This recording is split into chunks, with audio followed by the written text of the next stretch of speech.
This is To The Point, a Rhino experience. Voted one of the top home services marketing and operations podcasts. Cutting through the bullshit and getting to the point. Good morning, good afternoon, good evening, whatever time of day it is that you're listening. Welcome to The Point. I'm the host, Cristiano, along with, tall Paul Redmond, my co-host, sitting right next to me, 6 feet apart, of course, socially distanced. 6'8" apart. 6'8". You're not laying down. You're sitting. Yet. That's weird. You know, I would ask if you just kind of like take it easy on the banter, because today's one of those days that's going to be special, and I don't want to waste a moment of our guests' energy. So if you could also just not make fun of me for the next 45 seconds, that'd be great. No promises.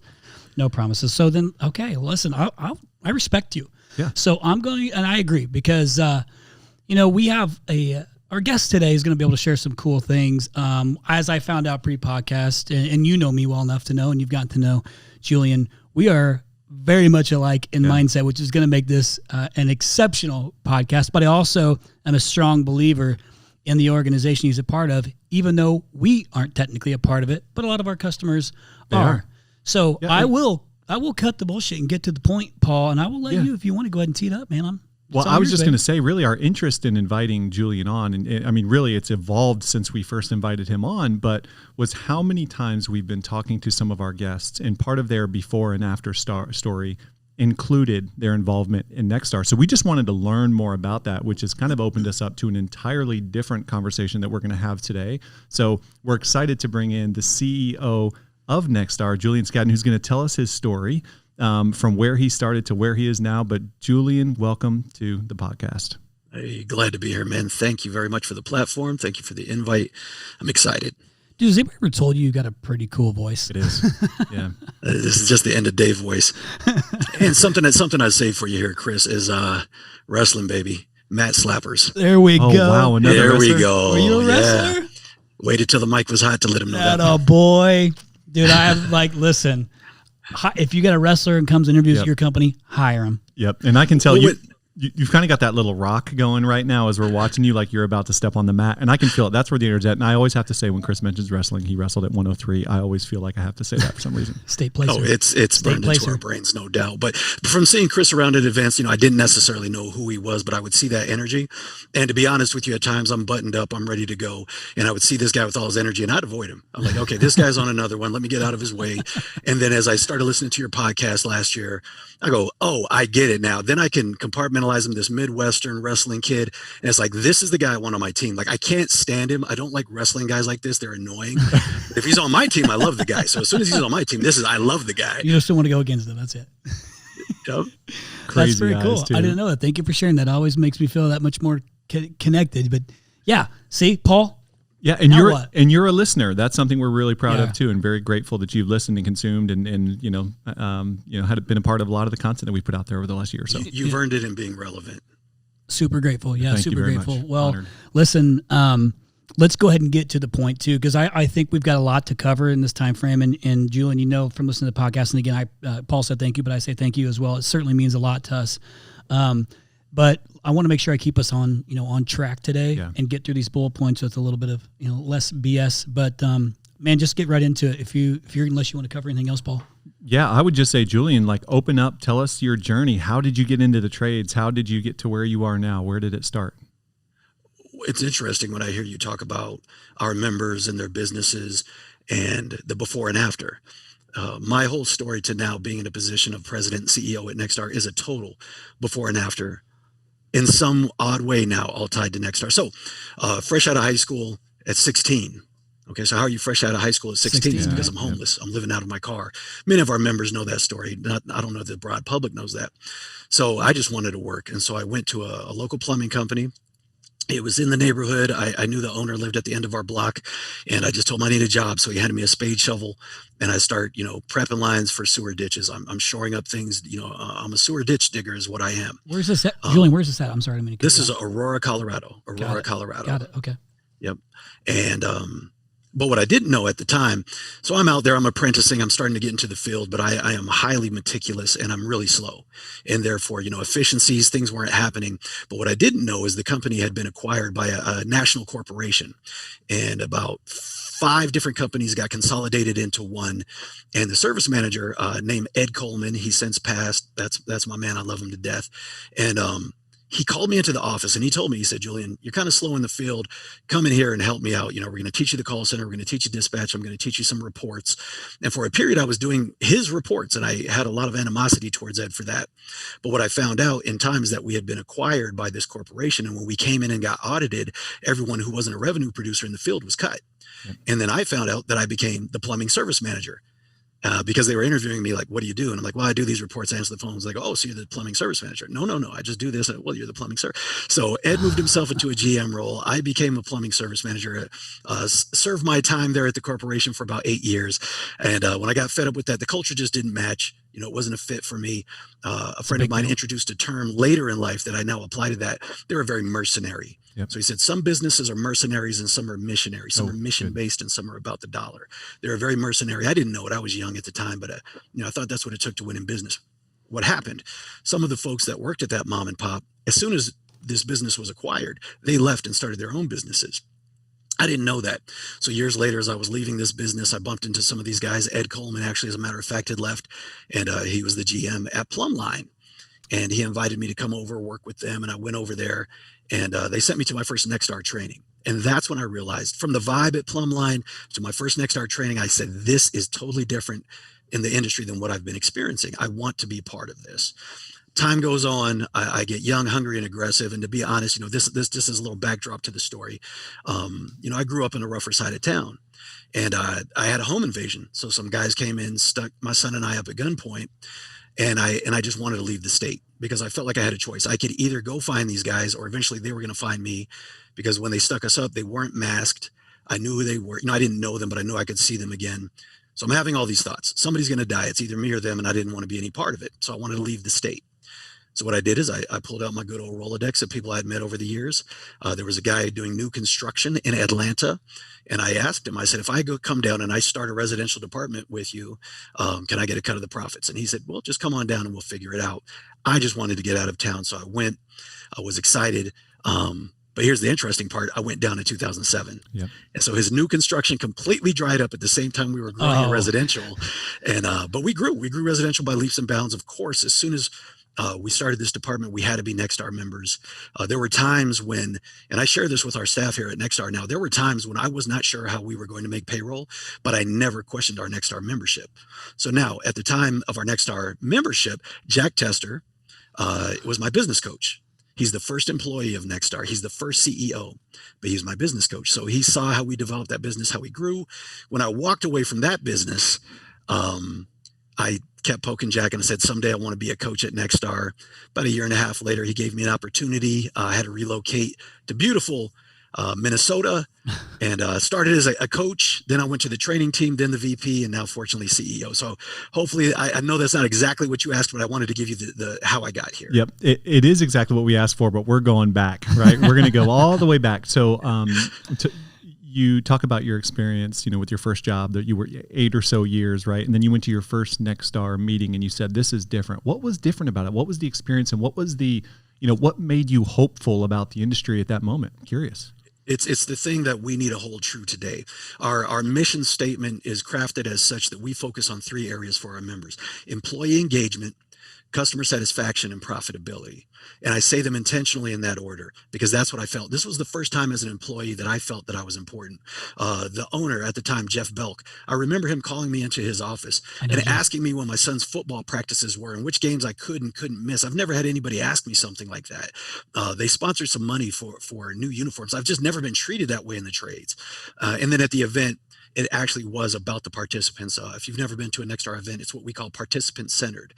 You're talking at your tables, you're interacting, you're learning. When Frank Blau founded Nexstar, it was him lecturing about all of the ills and the things that we needed to correct. But then he took time at the end of every session and just asked and invited the contractors to sit at the table and share their invoices, share their inventory sheets, share their marketing. And that's our foundation. That's how we started. So that's what we hold true to today. But I felt loved was the point as an employee. I felt acknowledged. So I know Jeff really well. Yeah. Yep. From Plumline. Yep. He's a good he was a good man. dude. Yep. Yeah. Good company.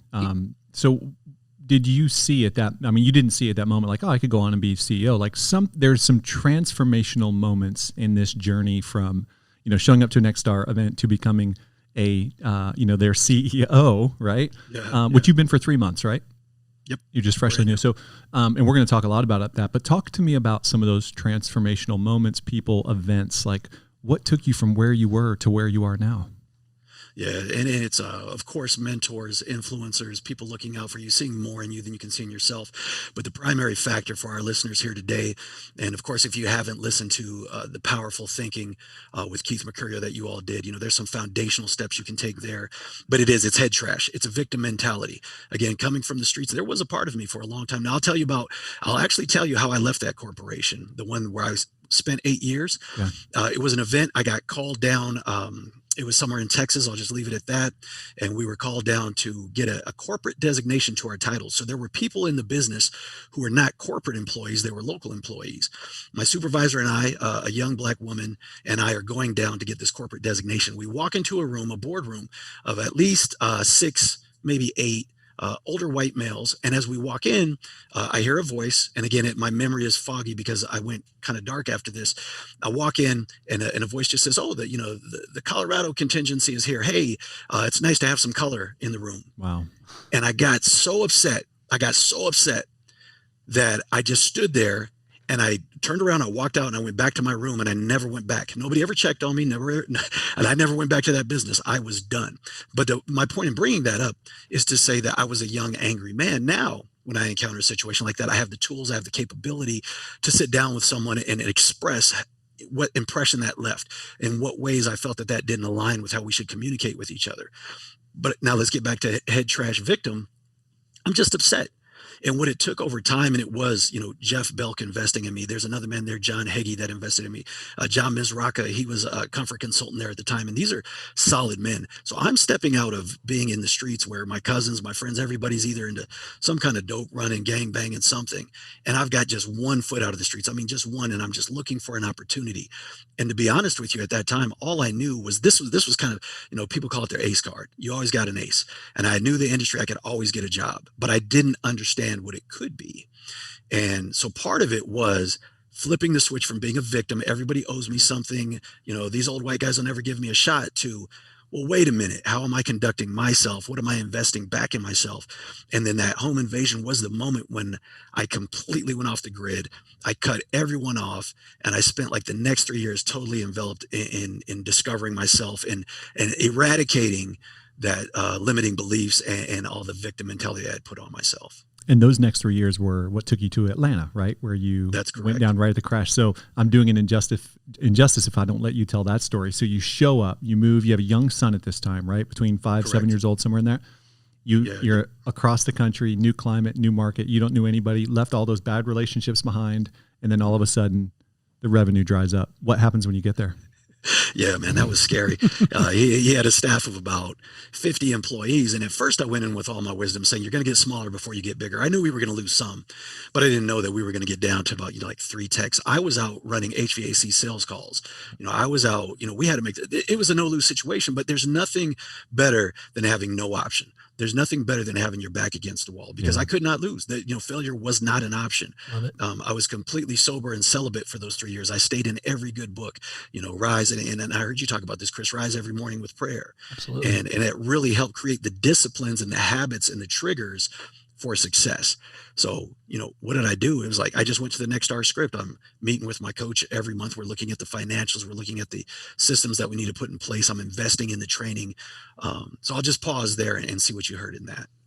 Yeah. Talk about meeting with a coach. That's kind of central to kind of your success or your journey. Tell me about coaching, your relationship with coach, philosophy. Yes. And I look at coaching in a few different ways. The coaching that I received instantly and immediately, and what we needed was operational. We needed to look at the P&L. We needed to get some cash flow going. We needed to look at the forecasting of that.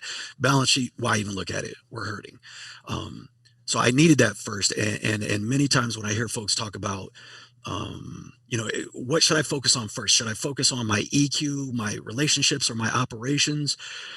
Look, it's a chicken or an egg thing, but I do say this, and I do believe this. If you don't know how to run the operation, if you don't know the metrics to look at, you'll get by on luck. And even the amazing men down there in Arizona, the Ringy brothers, they even admitted it was damn near sure luck and the grace that brought them to it. So yes, your disciplines and taking care of people will get you a long way. But even they are going to be 10x now that they have the systems to back them up. So my belief is, let's start with the systems, the operations. You have to understand that. So that's one side of coaching. Yep. There's certain things that you don't know. I have language here at Nexstar.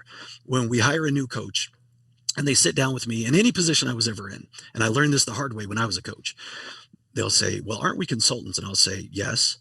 However, at Nexstar, the reason that we call you a coach is this: begin every call by coaching, end every call by consulting. And here's what I learned. I wanted to add a ton of value when I started here as a coach. So I would hop on the call and Paul tells me that he needs a paid plan, and I would start getting into the paid plan and I'd figure it out for him and we'd present him something.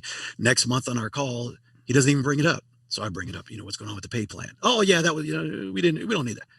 And it took me enough time to realize that coaching is asking questions. Consulting is knowledge that you have that no one else has. And what I realized is I was running to fix a problem that they had no alignment with, no investment in, no ownership of. And then it turns out they need a new pay plan because one guy was ticked off and then that guy cooled off. They didn't really need it. Right. So, but on the flip side though, you can't coach your way into teaching somebody what percentage of labor versus revenue it should be. If they don't know it, they just don't know that. So you have to consult certain things, but start by coaching, start with interest. So operationally, the other thing I want to say really quickly about coaching is being open to coaching. And now this is where we get into people development in the EQ and the things of that nature. And I have a saying for it that I really encapsulated in those years in Atlanta and even more so here at Nexstar. I learned how to sit in the burn, because that's how it feels when somebody's giving me corrective advice. Whether it's good or not, I will own it. Physiologically, I feel a literal burn in my gut, in my sternum. And the better you can learn to sit with that burn and take notes, stop listening to coaching and nodding your head, write it down. Actually respect the person who's giving you the feedback by taking note of it. And doing that enough helped me develop as a person. So operations, I could teach you anything. We have a lot of successful operators out there who just run people over. But the other side of coaching is, what are you open to personally to expand and empower yourself? I love this. So I want to mention this before you go into anything else. Sure. So it's a play on words, but it matters to guys like me. Coach versus consultant. A coach feels a little bit more personal to me. Right. Like one of the biggest influencers in my entire life was my wrestling coach. To this day, I don't talk to him. He doesn't even have a cell phone, lives out in the woods because I come from the country, but he's like country. But coach always feels better and closer to me. Like it's just more personal than consultant. Coach, it's weird. You had said, Julian, too, about listening. It's weird to think, well, I should say, it's odd to think that a coach should listen. So, and here's what I mean by that is, but you have to, if you're going to genuinely coach someone, you have to listen to hear instead of listen to respond with your own agenda, right? Yep. So when I hear you talking about starting with coaching and ending with consulting, that makes so much sense to me, because now you're getting the best of both worlds, which is, one, you got somebody that genuinely cares about you, your coach, who's got a personal tie to you, like that really cares about your success and then offers solutions after listening to you. That's fantastic. Thanks for sharing that. There are so many different angles we can take with this right now. So I'm stuck on, and you can choose your own adventure. So I want to know about either your coach, because I believe it's been one person throughout part of your journey. And then also, how did you get from Atlanta back to Colorado? What did that journey look like? Or did you go back? I never went back. Okay, gotcha. Yeah. And so, and just for clarity here, and just to fill in a little gap of Colorado born and raised. But then I went to New York. Actually, right before I went to Atlanta, when I was calling all these people, I actually just went to New York. It's where a lot of my family is. A lot of my family knows that I move at that pace. Mm-hmm. I do well in the city. But I was doing like boiler room type sales. And you mentioned I did have a young son, and that just wasn't the place at the time. So then I ended up in Atlanta, and from Atlanta to Minnesota. The primary coach in my life, the man that has influenced me the most professionally and personally, is Jack Tester. He's my predecessor. He's the man that many associate with Nexstar outside of Frank Blau. I know it makes Jack uncomfortable, when I call him a founder, because he's not technically, but he was the first employee. He got us where we're at. He's brought us accelerated growth in the past 9 years, I believe, leading up to this. But the relationship was very much a listener. And that's where I learned, I love where you went with that, Chris, is a coach is supposed to tell me what to do. When I think of an athletic coach, I remember coaches saying things like, listen to what I'm saying, not how I'm saying it.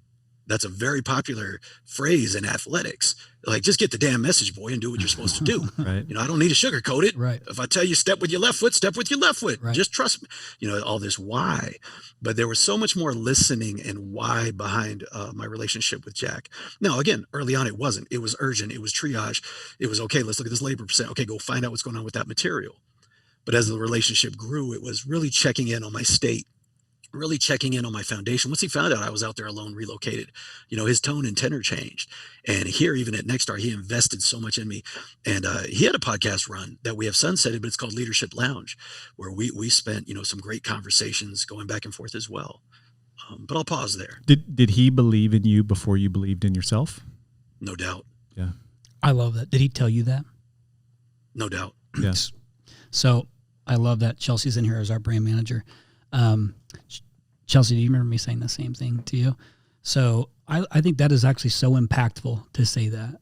And I don't know if you are like-minded like me this way, but I'm a big fan of lifting somebody up. You don't have to earn respect for me. It's yours to lose, is where my mindset's at. Didn't used to always be that way. Today it's like that. But I'm a big fan in letting somebody know I believe in you. I think that alone just makes it so much real. Like, you don't want to let that person down that believes in you, right? But then you got to be there for him too. Right. So that's why I want to lean into this and that whole concept a little bit more, because I want to hear about, his belief and investment in you, from just a coach to a player, coach to coachee, whatever you want to call it, from person to person. What did that look like over time, right? Because it's just I know we don't want to dwell on this whole, here's where I started, now I'm the CEO, but I think that there's something there, and I want to hear more about it. Can I stop you guys for just a second? I'm sorry, because this is super cool. That just came up. Text message I got, or the text message that came across from Gary Vaynerchuk. Well done, Kyle. It says you don't hate yourself or don't believe in yourself. Someone else instilled that in you. Stop believing it. It's just kind of crazy that's what the text message I just got about believing in yourself, and just a little thing that came up. I love divine intervention. It's happened twice today. That has happened twice today. We'll tell you that. Sorry, man, I didn't mean to cut you guys off. So what did that relationship, what did that look like, and how did that impact where you are today? Tell me a little bit more about that. Very good. And a quick, I feel compelled to expand on what Chris shared there. Is our choice. So even within what we're sharing right now, it was my choice. So Jack could believe in me all he wants. It was my choice to accept that. Absolutely. Just like if Jack told me I was an idiot, it's my choice to accept Absolutely. that. So again, we're going to protect ourselves and choose what we believe, but they come from a credible source. And here's something that I'll say, and I'm glad you shouted out Kyle and Chelsea. They have been instrumental with Paul in setting this up. So I love getting your names on the air. You've got a great team. I know everybody knows that. Chris can be the voice, Paul can be the straight man, but here's the deal. It doesn't happen without these people behind the scenes. You don't grow at the rate at which you've grown without great people. So I want to shout your whole team out. 100%. Thank you. It's an amazing experience leading up to this. Appreciate that. So it is. Okay, so here we go. For those who know Jack, he's a driver. Let's get it done. Let's focus on results. And the truth is that I showed up and showed out. My first year at Nexstar, I did not, as an employee, I didn't make a ton of friends. I was here before anybody. I went and worked out at lunch, and I was out on time. Yep. And I knew all I wanted was my results to speak for me, though. And it's not that I didn't want to make friends. I had great relationships. I recall a few years in, one of our employees commenting to me, you have unique, meaningful relationships with everyone across the organization, but you're never here. How did you do that? And it's because I'm very slow and I'm very intentional with a person. Don't talk to me about the weather. Don't ask me what I'm doing this weekend unless you've got something good. I don't like surface level conversation. I don't have time for that. Let's go. People didn't know my story at the time. They didn't know I wore a tie every day at Nexstar when we didn't have to. Yep. So I just had this standard, and the results were showing up. So let's talk about that first. Why he invested in me, I believe, is he saw what I had done at that business. And then when I came up as a coach, he saw it was a brand new position that was created. It's about implementing our Nexstar systems and processes and trainings in the member shop. We found that the members who are most successful, for those of you that are out there listening, and I've heard this on other podcasts, I'm going to repeat it again that you all have done. Going to a seminar and taking notes make not a great contractor. implementing, and it's the ability to implement, take action on what you've learned is what's critical. So that was this role. 100%. And it was critical to me that I was supporting 6 business coaches at the time. There was one meet for 6 business coaches in the entire training team, and I was to connect those 2 points. And so we made great relationships, we made great progress, and he saw that. So he gave me another opportunity to lead the training team because that was growing by leaps and bounds as it never had. And I know you captured this on our earlier podcast. Keith Mercurio was the first actual full-time trainer at Nexstar as a staff position, and he blew that thing up. This thing is growing and blowing up, but he's on the road. We've got to get some management now to, again, like I spoke to your staff, to support the talent. Like, he's going out and he's closing, but who's going to take care of home? So I went over there. We formed a power team, and we've blown that department up. We've got 4 staff trainers now. We've got 12 implementation coaches for the 12 business coaches.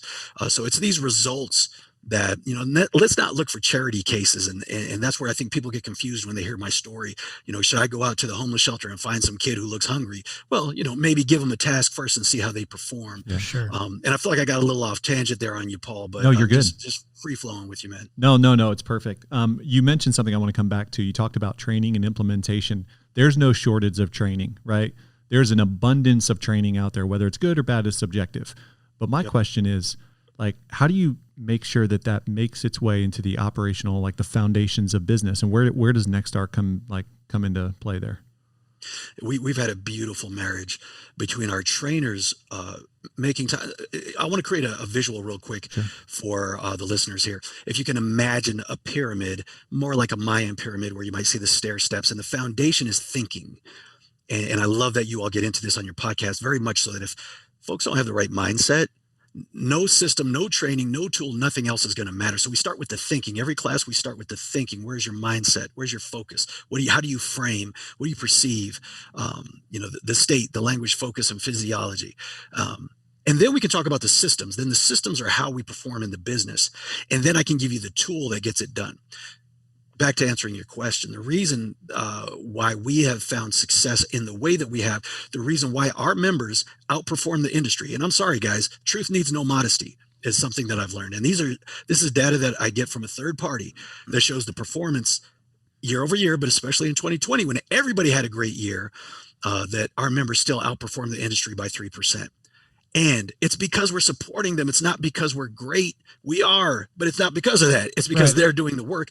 And we do have the trainers now in the training classes. We don't focus solely on the thinking or solely on the customer interaction. We start with their thinking, and then we tie it to a system, and a system is repeatable for the outcome to be repeatable. Then we give them the tools, and then we get into the interactions. And when we practice the specificity in class of the interaction, it's not theory. They leave having practiced it at least 50 times.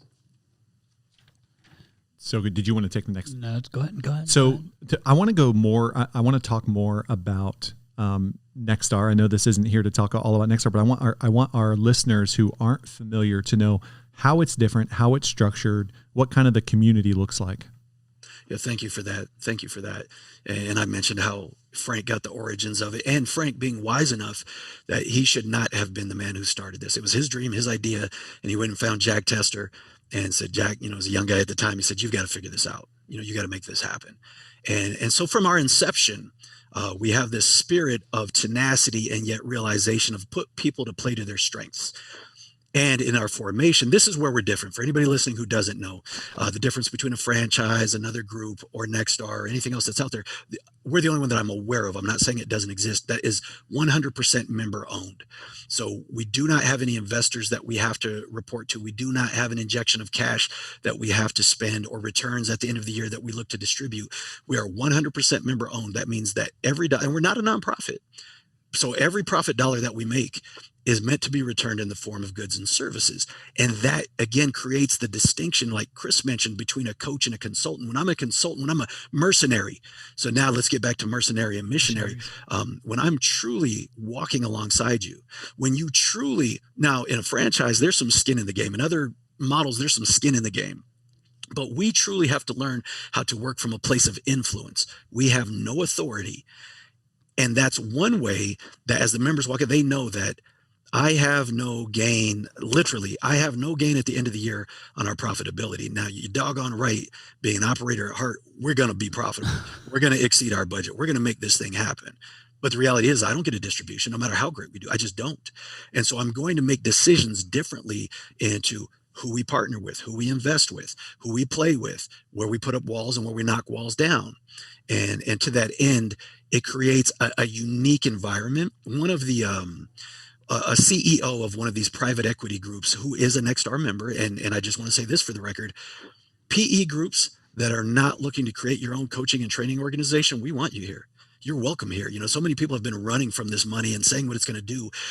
That's not a concern. But a direct report I got is he said, look, we were selecting which group to join, and we are aware of all of them. Their COO was meeting a prospect that they were set to acquire at one of our super meetings. And as he shouldn't have, but I'm glad he did, our member let him in for just a moment to sit at the table and just, we're getting ready to wrap up. And the COO goes out and calls the CEO on the next break. And he said, you're not going to believe this.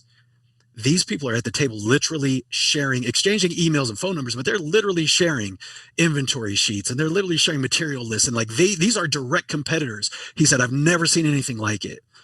But it gets back to, we have nothing to gain by holding anybody back or holding anybody hostage.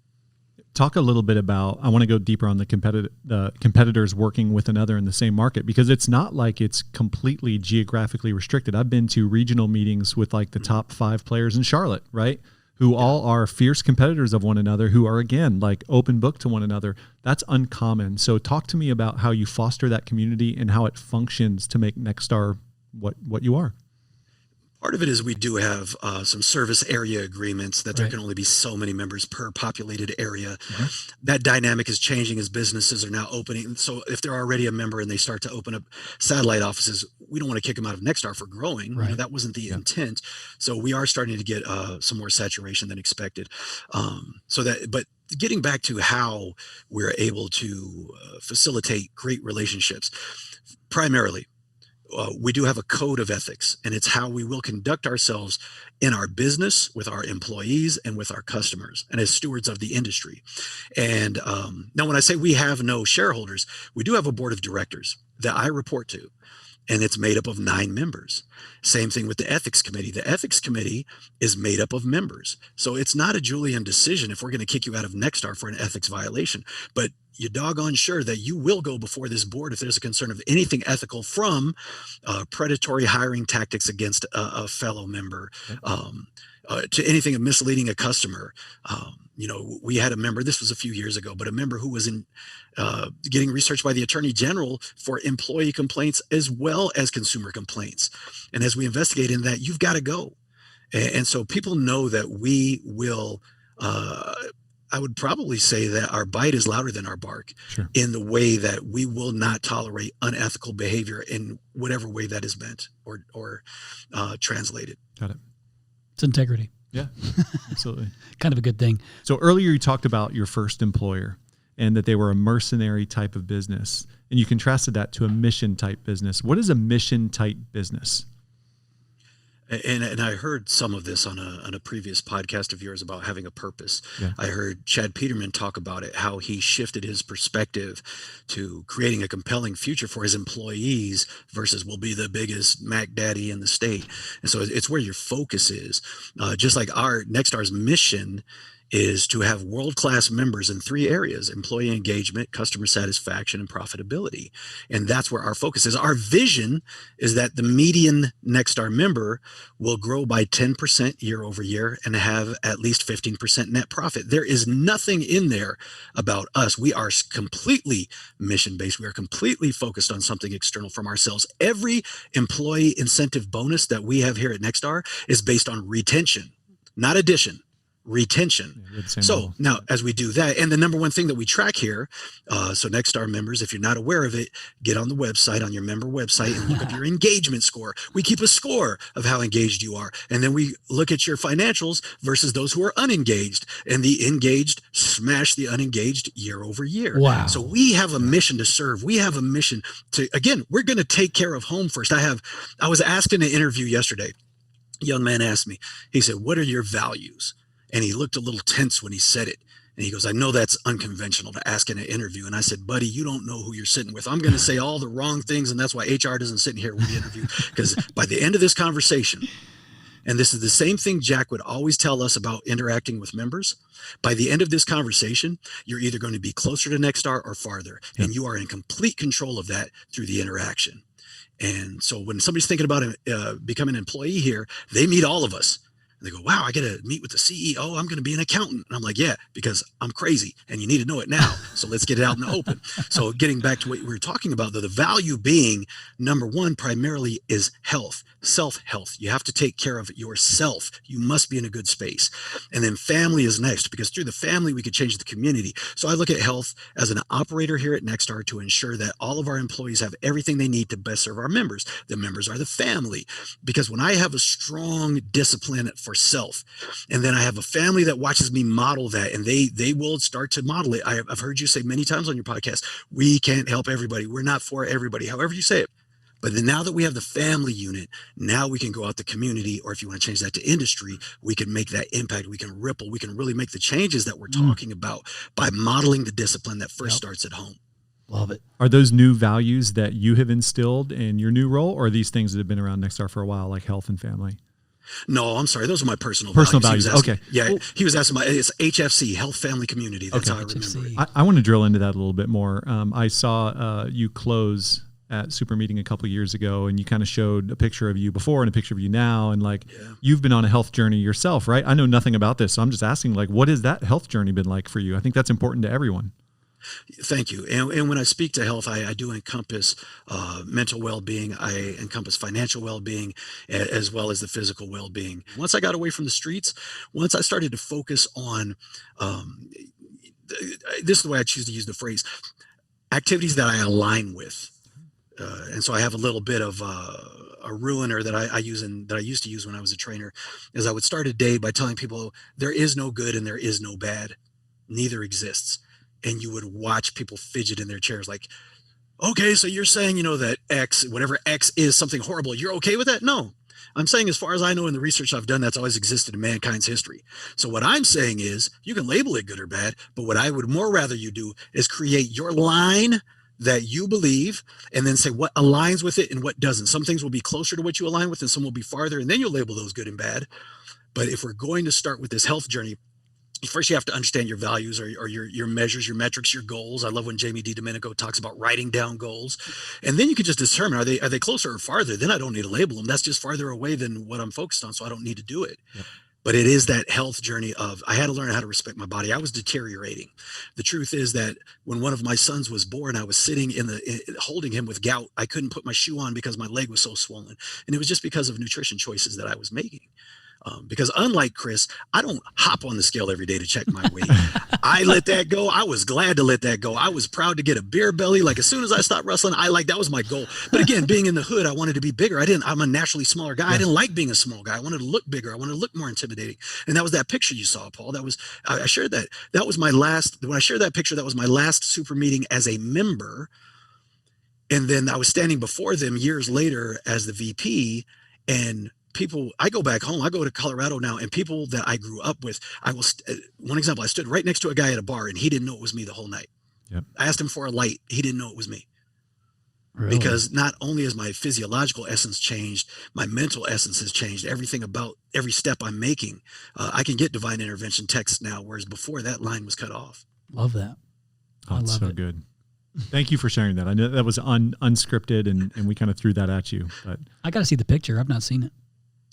Yeah, I'll text it to you. Is that okay? Yeah. Is that okay? I want to check it out. Yeah. Okay. I'll send you a link. Yeah, you got the link to the keynote, right? Yep.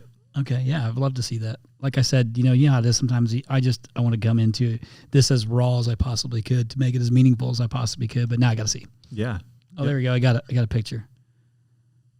Yeah, dude, it's hard. Even It's look hard like to. you. Well, yeah, we'll have to share a. Oh my gosh. Share a link to it. It doesn't link to it. Okay. Wow. Can I shift gears for a second? Yeah. You bet. So, actually, let's make a change real quick. I can't see you. I changed my computer screen. Sorry.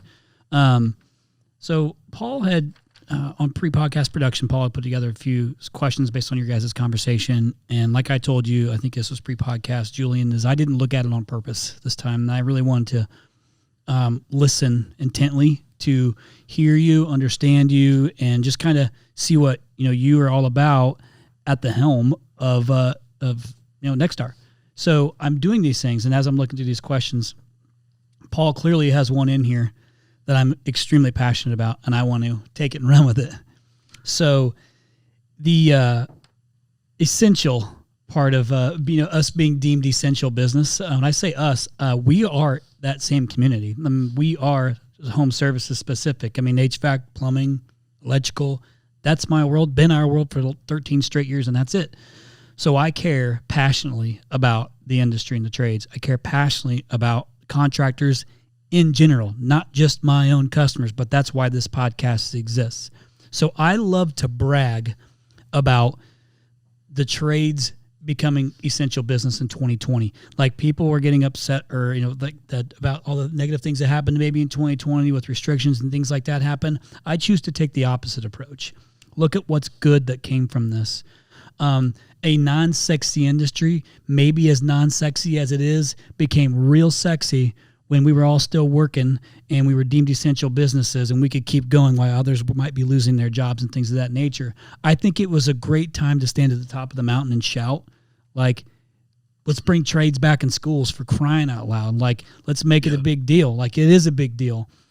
So I loved the fact that 2020 had a call out on the trades for being essential businesses, and we had a huge, at Rhino, just under a 90% retention rate of our customers. We had a few get purchased in acquisitions and things of that nature, and we've made a lot of those connections for them too. But people didn't leave. Why? Because we were busy. They were busy. We doubled down. We knew people would be home more, all these things. But it was really cool. I love to be a cheerleader for the trade schools. I love to be a cheerleader for, like, here's a perfect example. Like, we created a partnership with a company out of Indianapolis that Chad Peterman. Chad Peterman created his own Top Tech Academy, his own school to incubate his own technicians. He's bringing in people who have zero skill set in the trades, and he's taking them, putting them through his little school that he built off of learning from Nexstar to try and create his own incubator. I think that's brilliant. But what I love about this whole thing is that we're a deemed essential business. Those that made it really grew. What we learned through last year was that people were just kind of moving with their hair on fire. We always try and preach to them, don't just listen to this podcast, and take notes and walk out and do nothing with it. Like, for God's sake, take initiative, But we were deemed an essential business. And my, I think from what I'm reading from this is, how do you feel about that? Are you as passionate about that, like to shout that, as I am? Because, enough is enough. Trades are, in my belief, a very foundational industry, to just the economic scale, economics as a scale. So what is your kind of 2 cents on, like, all us being deemed essential? I love the language that you just used. And as you caught the distinction with coaching and consulting, I want to take a moment here when you said foundational. And I'm noticing, so just a quick sidebar here, but I'm noticing, as an example first, when we're asked to be socially distant, when the reality is we're asking to be physically distant. So at any Nexstar event, any signage, any language we use is please be physically distant and socially connected. So we're starting to implant a way of thinking, and we wonder why we see so much strife when you hear it constantly socially distant. Similarly, when you tell somebody they're not essential, how does it feel to be a human and you're told you're not essential? Mm-hmm. So I loved when you use that word foundational, because again, let's look at the distinction of language and what we're doing, how we're creating divide versus creating bridges. Absolutely. I feel completely strongly about it. I'm out speaking frequently to schools and young people. We actually have a nonprofit sister that's called Explore the Trades. I don't know if you all were aware of that or not. And their sole focus is getting people into the trades. It's not just young people. It could be veterans. It could be people just transitioning. It could be, people from whatever walk of life. So we have this nonprofit arm that's doing that work. I'm doing work on the street. But I wonder, and I often speculate, what does it take? Now, here's a daydream that I've had, and maybe you all and Mr. Gary V can figure this one out. Go. I think it would take something similar to a sitcom. If there's a sitcom on national TV, A Life of a Plumber or an HVAC technician at home. So we create this whole thing, just like Family Matters, the dad was a cop. Everybody knew that. But we love the family. Can we show what it's like? And maybe show, when I go down here to the food court, so we're in a downtown St. Paul. I'm in an office building. We're very fortunate to have a training center on the 21st floor in a beautiful building. And when I go downstairs, all the food vendors think I'm a banker or a lawyer. And so I just tell them straight up, like, no, I'm a plumber. I was like, don't call me those dirty words. You call me a plumber. You give me the respect I deserve. What is that? What? You're always in a tie. And it's like, what if we could, can we nationally some way have this North Star so people could, because I don't know what to do, and if the schools don't bring it back, that's the indoctrination. If the parents don't get it, I'm not sure what to do, but what I'm doing in small steps in my community. Yeah, I appreciate that. So this is kind of, we utilize this platform as our way to serve the masses. And part of that is also sharing what our beliefs are based on what do we think makes it better. And so I will continue to push with all the options I have, the platforms I have, the reach that we have, my team has on the trades and the benefit of being in them. And because it is a lot there, but we tried to do a couple of things. Like we brought on a few guys and tried to show, hey, this guy's an HVAC technician. Look at the things he has, because people can get hooked, right? You can get hooked by looking at things somebody has, because perception is reality, right? Yep. Yes. So I am a champion of trying to pull in different aspects of what makes this so great? Like, what makes this such a good business? Well, how about, like, you can go into school and roll out with no debt. Like, if you want to do that, you could get placed immediately. And guess what? If you want to go anywhere in the United States of America, you could have a job anywhere you went and get a job, no problem. So I'm a huge fan of those things. So I want to dial in a little bit to something you said in a moment ago about bridges in the industry. And offline, you shared some passionate perspective around just kind of letting the guard down and being open-minded, open-hearted to getting to know the industry and getting people talking and building relationships.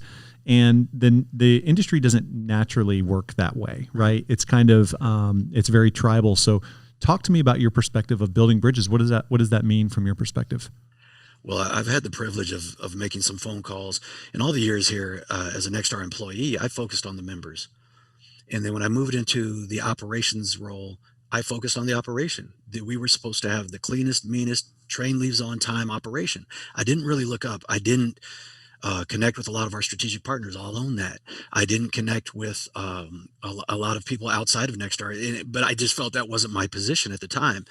Now, stepping into this role, I do believe that it's time for, and I have the latitude and the leverage to have these conversations. So I'm calling up some of our partners, and I'm even calling people who aren't members, and I'm just saying, how are you doing? How can we help? What are you up to? And it's just, the looks I get.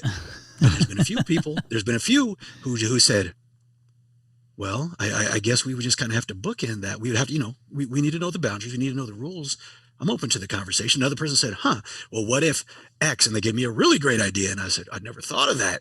But when you don't ask and you don't have the conversation, when you protect, there's an analogy that I think it was Wayne Dyer. I forget which one I stole it from, but I used to use it in training a lot. I would grab a whole bunch of, snacks, whatever's there. And you grab the snacks and you hold on to them with your fist clenched. And then you tell somebody in class, you say, give me some more peanuts or whatever it is that you're holding. And they'll give it to you, but you keep your fist closed because you got to hold on to yours. You can't lose yours. And so the other ones fall. And I said, no, give me some more. And they say, well, open your hand. I said, if I open my hand, I'm going to lose what I got. And they get it. And it's like, you have got to get more. There's a reason why I believe that money is called currency. Currency flows. If you hold on too tightly, it will get stagnant. It will not grow. So we have to, in my opinion, in my beliefs, and it's served me well to date, that if I be more open to the conversation, I'm not saying I'm tied to the outcome. I say some silly things too. And sometimes when I get more information, I retract, and that's fine. That's being human. Right. But let's live out there instead of hiding behind walls. That's where I was going with that, Paul. I love it. Currency. I love it. So under your leadership, what does Nexstar look like 5-10 years from now? We'll be serving more businesses more intimately. Yeah. I remember, there's always going to be the question, and I love it. It's a compliment of what's the next vertical. Right. And the number of folks that say, you could do this for hospitality, you could do this for pest control, you could do this for whatever. And the reality is, and you all know this, that, the market we're such a small percentage of the dollars that are out there, and we don't accept everybody. That's the other thing I want to say about Nexstar is you are vetted. Our model is not built on expansion of volume. Our model is to better serve our existing members and have them do more business with us. Yep. So we don't have aggressive growth goals. So that's why when you see another group that talks about the thousands of members or whatever term they use that they have, we'll never, we may have that someday, but that's not our goal. We're not focused on a volume-based growth. We're focused on an organic internal growth. So in 10 years, here's my ultimate dream. And I hope some Nexstar employees are listening and they can freak out. We will be at the forefront of technology, not the creators. Okay, we're not going to become a technology house of creating, but we will be at the forefront to better serve our members. The call that we have this year to staff, our rally cry, is to make it easy to do business with us. Yep. Oh, gee, Julian, that sounds really ridiculous. Until you've been in an organization that's been around 28 years and we've got more stuff in the garage that we've forgotten about than most people have started making. So we have got to clear the clutter. We have got to get more technologically proficient. We've got to make it easy. We've got to put it in the palm of their hands. So 10 years from now, what it's going to look like is we will be so integrated with our members' businesses that they don't know how they can live life without us. Not in a bad way. It's just that easy that the system, I can see where maybe an employee is at in their training progression. When I make a new hire, what's the first thing I do relative to my business, relative to the Nexstar resources? And they can watch that progression, that we can help them identify future leaders and develop them. There's another thing about Nexstar that is different. When we talked about being the member-owned aspect, the other thing that's beautiful about Nexstar is no one person here is Nexstar or is bigger than Nexstar. Jack Tester handing off this role at his height, at his peak, this man was still passing the ball. He was still doing no-look passes. He still had the deep ball. He still had the game. And he always said, I'd rather leave a year too early than a year too late. Absolutely. And it was more than 1 year. But that's the beauty. When I'm gone, Nexstar will still be Nexstar. When name the player, when they're gone, Nexstar will still be Nexstar, and that's the beauty. And I've completely gotten off track. No, I'm that's excited by completely that okay. No. Chris, did you want to jump in? I had another question. Well, of course. So you mentioned technology, and I want to share the best way I can connect on this thing is when I'm listening to you and I hear you talking about things you're passionate about, whether it's you or the organization as a whole, and I can connect myself to those things. What I loved hearing about you saying that you're not going to be the creator of technology, but you're going to be at the forefront of that technology when it's created to do better for your membership. I think that's what I heard you say. So, yes, sir. So I did this for Rhino, but it was only because I didn't know what else. I didn't have the bandwidth to do anything outside of it. I felt like, and I got you've heard this story. People used to make fun of me because they thought you have a digital marketing company and you're only focusing on HVAC and plumbing at that time. Sure. I mean, people make fun of me today. Like I can vividly remember that people saying those things to me, like this guy's stupid. So, but I didn't really think much about it because I didn't really care what they said. But when my brain, it was, if I only focused on the digital marketing and lead generation for these guys, and one of the guys that helped me get there was an Indianapolis, Indiana HVAC and plumbing guy. If I only focused on this every day, much like my wrestling mentality, much like my farming mentality of you got to work, you got to grind, nobody's going to do it for you, you're not going to get anything. It was this thing where if I just focused on it every single day, that I should be the best at it. Like I didn't think anything else other than I should be the best at it. And so all I had to do was I started to learn how to bring in an install lead, at what cost and at what temperature. Was it 70 degrees, 80 degrees, which location? How can I pull an install lead, a service lead, a water heater lead? But I only had to chase the technology.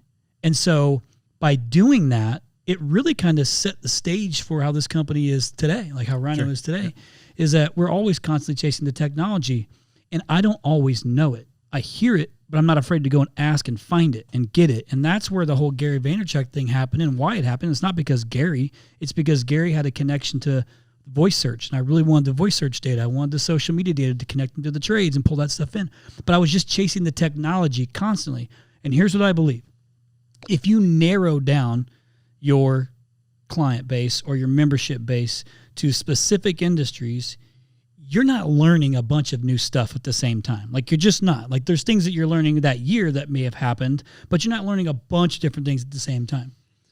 And if you can do that, and you've got coaches focusing on that, and your job is like my job is to focus on what's next for my customers. How do I make sure if somebody says, any air conditioning companies near me, they come up, or like you, it's like, hey, the next best thing's coming up, or hey, how do we deal with Amazon, or hey, how do we deal with Tesla rolls something out, or whatever it is.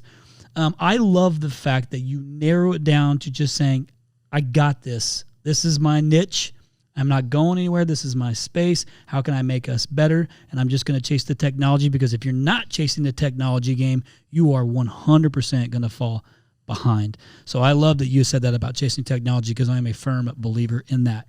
Don't know how you beat it. I don't know how you beat it. If you have all these people going down that path, only focusing on those things with the right intention, how do you beat it? Come at me. Let's go.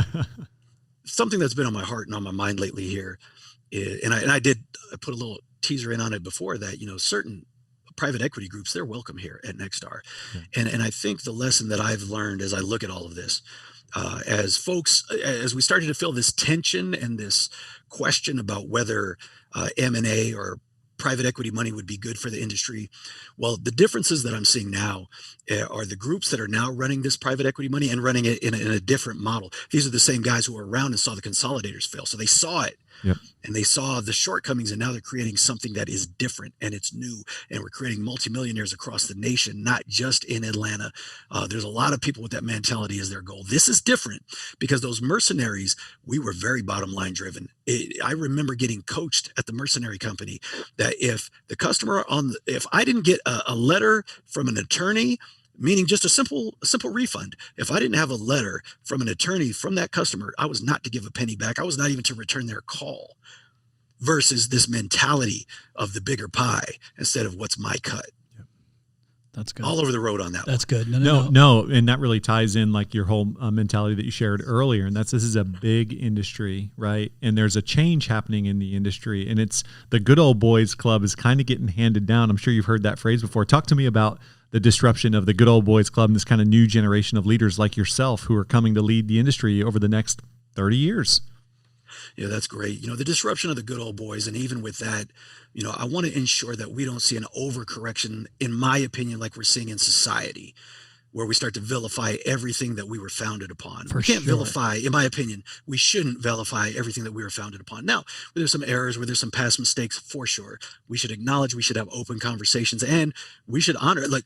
And I'm saying that as a Native American, my roots are primarily Arapaho and Cheyenne. And I'm saying today, let's have conversations and move forward. All right. Because there are opportunities, and there is a changing of the guard by nature. This is just the essence of life. And I am excited, when you ask that question about the phasing out of the good old boys, this was really what I see happening here with the private equity investors, and how these are the guys that saw the shortcomings of the consolidation years. And now they're creating something new that's actually expansive, that's making a larger pie instead of them focusing and fighting on their piece of the pie. And so again, I'm not besmirching or chasing or wanting to tear down the men that had handled this industry. Now, there's a few guys out there. Yeah, I can't wait for them to get out quick enough. But then there's also just the error of being in the company of which you keep, and that's how it was done. That was the status quo. And it took somebody, in my opinion, like Frank Blau, to create something new and innovative and different for us to be courageous and to step out and to have an employee, customer, profitable, centric business in these trades. And so, yes, the changing of the guard is here. Will there always be, now back to my statement, though, of good and bad, will there always be mercenary companies? Yes, because there will always be mercenary people. Right. The thing is, what I believe that I'm seeing in these PE groups is they understand that mercenary is short-term, and this industry is a long-term industry. Yep. When we hear Jamie DiDomenico talk about service agreements, this is a long-term game. And when they played that consolidation game in the short term and made a few mistakes, it fell apart. The groups that I'm seeing now are focused on long-term. They're focused on creating multimillionaires across not just the owners of the business. We have people that have served their entire career in attics and crawl spaces, and they're going out with no severance. We talk about athletes and how come they're not covered after destroying their bodies. Well, what the heck about the trades? These you built your riches on the backs of technicians. Let's distribute that wealth, and I'm seeing that model for those who are part of it and those who would contribute. And so when you say good old boy, those are all the things that rack up in my mind is, hey, thank you guys for all the lessons you taught me of what I could be and what I never want to be. And I thank you for the role you played in that. And respect. Perfect. Yeah, respect. So good. That conversation has come up often, and I get asked it often, and I tend to respond. Remember, because I grew up in this farming mentality, in you're as good as your word, and you respected everything, and it's something I really try to instill in like my son and my kids is be respectful. You can disagree with me, but just be respectful about it. And I think that's completely okay. I respect that. I think there's a lot of, listen, we wouldn't be where it is without it.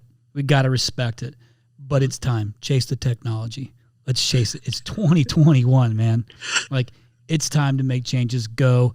And if you can kind of tell, Julian, from some of the podcasts that we've had, like we brought on e-commerce stuff, you can ignore it. You can complain. You can say whatever you want. Like it is what it is. Like, guess what? The smartphone, it's a thing, right? It's still here. I can remember when we were changing from yellow page advertising to people wanting to build websites. Went back to the Midwest and they're like, what's a website? I'm not doing that. That's not going to catch on. Like now it's weird if you don't have one. It's just these little things, but it is. It is here. It's loud and it's there's a lot of conversations around it. So again, you can ignore it, but it's going to railroad you. Like one way or another, you got to figure out how to get on board with it because your customers are.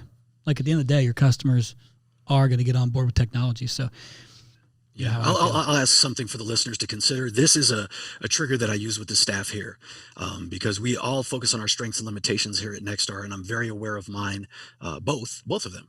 And so here's a trigger that I use with the staff. Some of the highest praise I got was also in relation to my limitation, as many of our limitation conversations are. And I was told by a peer, I've never seen anyone more sure of anything in life than you. So meaning once I believe in something, it's like it is going to happen.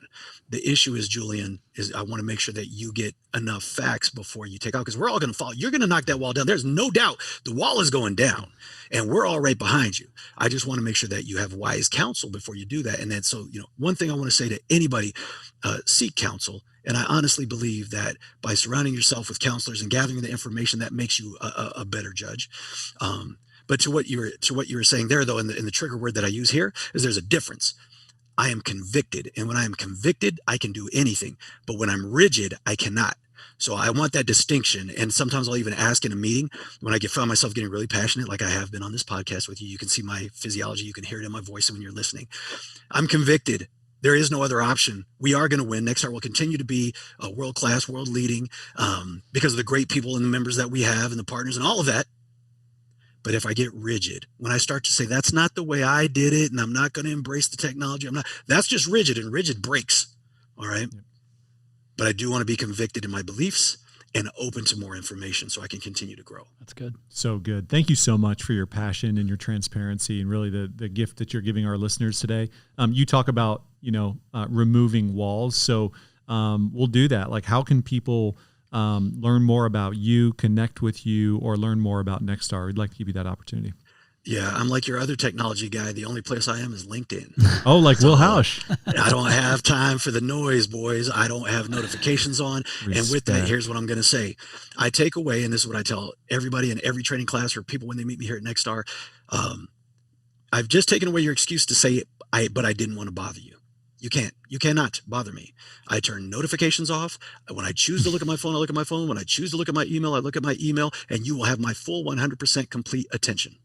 And with that said, I'm sure it'll be in the show notes as well, but just look up nexstarnetwork.com, reach out to our direct line, hit me up on LinkedIn. I'm always open to the conversation.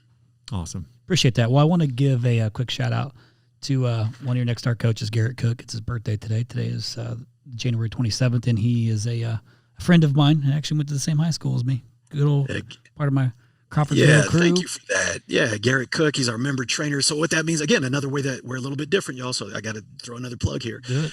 He runs his own business. He is a member, but he also takes time out of his day to come train our classes. And we use that term member trainer. And again, you could imagine the difference between a consultant in front of the room during the whole class. You're wondering, is he going to sell me on the next class? Versus somebody standing in front of the room going, yeah, this is how I do it during the week back home in Crawfordsville, Indiana. That's right. Yep. Oh, well, let me listen to this guy. He's been where I've been. He's out where I'm at. So Garrett, happy birthday. An amazing man. His 2 beautiful babies, his wonderful wife. Yep. That's an amazing salt of the earth, man. So happy birthday, bro. Good dude. And he's a pretty good looking guy. Second time you said that. That's That's just some hillbilly cooking right there. It sure is. Yeah. Okay. I mean, for Crawfordsville. I'm just kidding. Hey, listen, man, I really appreciate you coming on here, sharing your passion. I could certainly feel it. Listen, when I get passionate, I get loud. I'm on it. I'm on the mic. I go down the path because it's just, it's in your DNA. You have this, like you talk about being a mercenary or a missionary. A lot of the missionary part is the part that is actually the foundation, the DNA of who you've become based on like the experiences you've had in life. But I believe it's your heart, man. Your heart wants to help. And I'll take that guy all day long in a fight, just so you know, a guy that's got heart. But just what you're sharing in your passion for the trades and what I believe you'll accomplish in this short amount of time, what I believe you'll accomplish with Nexstar Network is going to be something that is going to set you guys apart from every other organization that's out there for the trades. I just believe that because of what you're saying, and you're the one that's going to be leading that charge. So thank you for kind of sharing that vision. Thank you for sharing your passion. Thank you for being vulnerable enough to share your past story. I think that's a big piece of it too. Just kind of not everybody's got it figured out, but you can get it figured out. And you got to talk about your mental health, your physical health, and your financial health. I still think mental health is number one. You got to have that in check, and you got to have it all figured out, but you got to ask too. So appreciate you coming on here, giving us your time. I know we're a little bit over an hour, but we didn't want to cut it off too. At the same time, it was You'll be back too good. Yep, you'll be back. Man, just thank you. And again, I can't thank you enough for being a listener, and sharing those things. And it was very obvious by some of the statements that you made that you legit were like paying attention to some of those things. And that means the world to me. And I know to Tall Paul. So thank you from us. You are welcome. Thank you for the kind words. And I do want to ensure that I share with you, thank you for breaking down walls. All right. You're reaching out to, again, as I go through the catalog, you're reaching out to help an industry. You're not reaching out for your gain. Will the gain come? For sure. And that's not the intent. The intent is, can we rise the tide? And I've heard you talk about that too. Thank you for breaking down the wall. Thank you for being open to talking with me. I'm the new guy. You don't know me. Could have got weird, but I think it was wonderful. I think we just became best friends, Julian. What a great. Well, next time I see you, I won't go the other way. Now I know I can come at you. You come right at me, man. I think, yeah. It's his haircut. I've had people tell me that too. Like, man, that guy's a little too intense. No, it's the look in his eye. It's the way he moves. It's everything about the man. Come on, don't. He's like pacing. Like I'm usually. I know how to tone the Hulk down. He's on constant flare. And that's good, baby. Go get it. I ain't scared. Well, listen, man, appreciate you so much. And then listeners, you had like a number of things you can take away from this. And listen, reach out. Even if you don't know, you've heard something, don't just hear it and think. Like, get your own perspective based on having an actual conversation with somebody in the organization. But I can tell you from our experience that the stable of Nexstar Network customers of ours have nothing but great things to say, and they always put it up on one of their top things. It says, hey, man, what's made me so successful is this relationship, so I encourage you to go and do likewise. Yep. They can't all be making it up, right? First class all the way. So take notes, reach out, go to Nexstar Network. If we can help make some connections, we certainly will do that. And I'd like to end, this show, Paul, with another review. And since you're in studio, I'd like for you to you want to share it? Because we love to share these things. I would love to. First of all, thank you to all the listeners who provide reviews. That is how we fund this thing. Every review keeps us going. That's how we pay for this. We do not have sponsors. So shout out to J Dubs, who said it's worth every minute, ! Gave us 5 stars and said, I listen to a lot of different home service podcasts, but this one is in my top rotation. Very high quality. I've listened to almost all of them and some of them a few times. I would not be where I am today in my business without the knowledge I've gained from Tall, Paul, and Chris. I love these guys. Please keep at it. Emoji hands in the air. Thank you, J Dubs. I didn't see Tall Paul in there. I added that. My name never gets mentioned. Okay, moving on. Hey, keep those reviews up. We really appreciate that. And be sure to subscribe to this thing if you haven't, if you're listening for the first time, and share it, please. Again, rising tide raises all ships is what Julian was saying, something that I believe in. And this is one way that we can all do those things together and lift up the trades. Until next time, everybody, please have a great rest of your day.